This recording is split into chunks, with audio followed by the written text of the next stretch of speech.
माझं नाव शौर्य गोरे आहे। आज मी तुमच्यासाठी एक नॉलेजेबल व्हिडिओ आणला आहे। आपण याच्यात सेन्सेक्स आणि निफ्टीच्या बारेमध्ये थोडं इलॅबोरेट करणार आहे आणि सोपं यांनी समजणार आहे। तर पहिले एक्सचेंज हे देवाणघेवाण याला असं मराठीत म्हटले जातं। तर भारतातील एक्सचेंजचे दोन प्रकार असतात बेसिकली, कसं की एक BSE आणि एक NSE। तर BSE म्हणजे बॉम्बे स्टॉक एक्सचेंज आणि NSE म्हणजे नॅशनल स्टॉक एक्सचेंज। तर बॉम्बे स्टॉक एक्सचेंज याचं इंडेक्स आहे सेन्सेक्स आणि NSE म्हणजे नॅशनल स्टॉक एक्सचेंज NSE। तर याचे इंडेक्स आहे निफ्टी। तर बॉम्बे स्टॉक सेन्सेक्समध्ये 30 कंपनी असतात जे की खूप हाय कॉन्टॅक्ट कंपनीज असतात आणि तर त्याच्यात ना कंपनीजला काही कंपनीजला काढता आणि काही कंपनीजला आणता, त्यांच्या भावने हे डिसाईड केले जातं। आणि निफ्टी 50मध्ये 50 त्यांना निफ्टी 50 असं म्हटलं जातं कारण त्यांच्याकडं 50 कंपनी आहे आणि सेन्सेक्सला आपण सेन्सिटिव्ह इंडेक्स असं पण म्हटलं जातं। तर सेन्सेक्समध्ये टोटल 6000 कंपनीज असतात। तर आणि NSE मध्ये ते कंपनी सेन्सेक्समध्ये नाही, ते BSE मध्ये असतात। तर मी तुम्हाला एक्सचेंजचे एक सोपं हे एक एक्झाम्पल देतो की जर तुम्ही एका पुस्तकाच्या शॉपमध्ये जाता, तुम्हाला खाण्याच्या पदार्थाचे पुस्तक घ्यायचे असेल तर ना तुम्ही ते पूर्ण पुस्तक वाचणार नाही, तुम्ही त्याची इंडेक्स बघणार आणि इंडेक्स बघून तुम्ही शोधणार की हे व्हेजचं बुक आहे की नॉन व्हेजचं बुक आहे। तुम्हाला व्हेजचं घ्यायचं आहे तर तुम्हाला पुस्तक वाचायची काहीच गरज नाही। आणि जेवढे कंपनीज याच्यात असतात BSE मध्ये, तर तेवढे कंपनीज आपण ॲनालिसिस नाही करू शकत।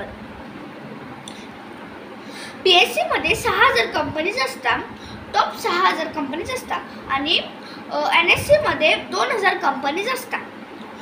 तर मग आता या कंपनीचे आपण ॲनालिसिस नाही करू शकणार। तर ह्या कंपनीमध्ये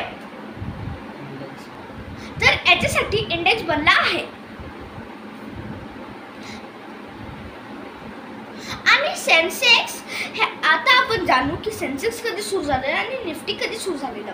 तर सेन्सेक्स 1978 मध्ये सुरू झालेलं आणि निफ्टी हे 1995 मध्ये सुरू झालेले। तर जेव्हा सेन्सेक्स सुरू झालेले तेव्हा त्याचे गुण 100 होते, गुण नाही, त्याचे अंक 100 होते। तर आता ते 74,000 हे त्याचे आता अंक झाले आहेत।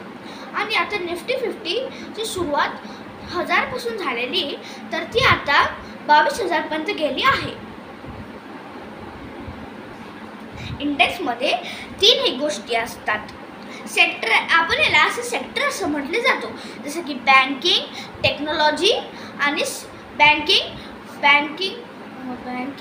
Technology, finance. जसं मी तुम्हाला एक एक्झाम्पल दिलेलं पुस्तकाचं, तर पुस्तक झालं एक्सचेंज आणि इंडेक्स झालं सेन्सेक्स किंवा निफ्टी 50। आपण ते पुस्तक पूर्ण न वाचून त्याचा फक्त इंडेक्स बघितला आणि आपल्याला त्या पुस्तकाचा अंदाज आला। त्याचप्रमाणे 8000 कंपनींचं हे लावणं, ॲनालिसिस करणं खूप मुश्किल आहे। सेन्सेक्स आणि निफ्टी 50मुळे आपण पूर्ण शेअर मार्केटचा लाभ उठवू शकतो। इंडेक्समुळे आपण 8000 कंपनींचा ॲनालिसिस करू शकतो। हॅलो, आता आपण सेन्सेक्स आणि निफ्टीच्या बारेमध्ये पूर्ण जाणलो आहे। आता नेक्स्ट व्हिडिओमध्ये मी सेन्सेक्समध्ये कोणते कंपनी असतात आणि निफ्टीमध्ये कोणती कंपनीज असतात हे पूर्ण डिटेलमध्ये इन्फॉर्मेशन देणार आहे। Please like, share and subscribe.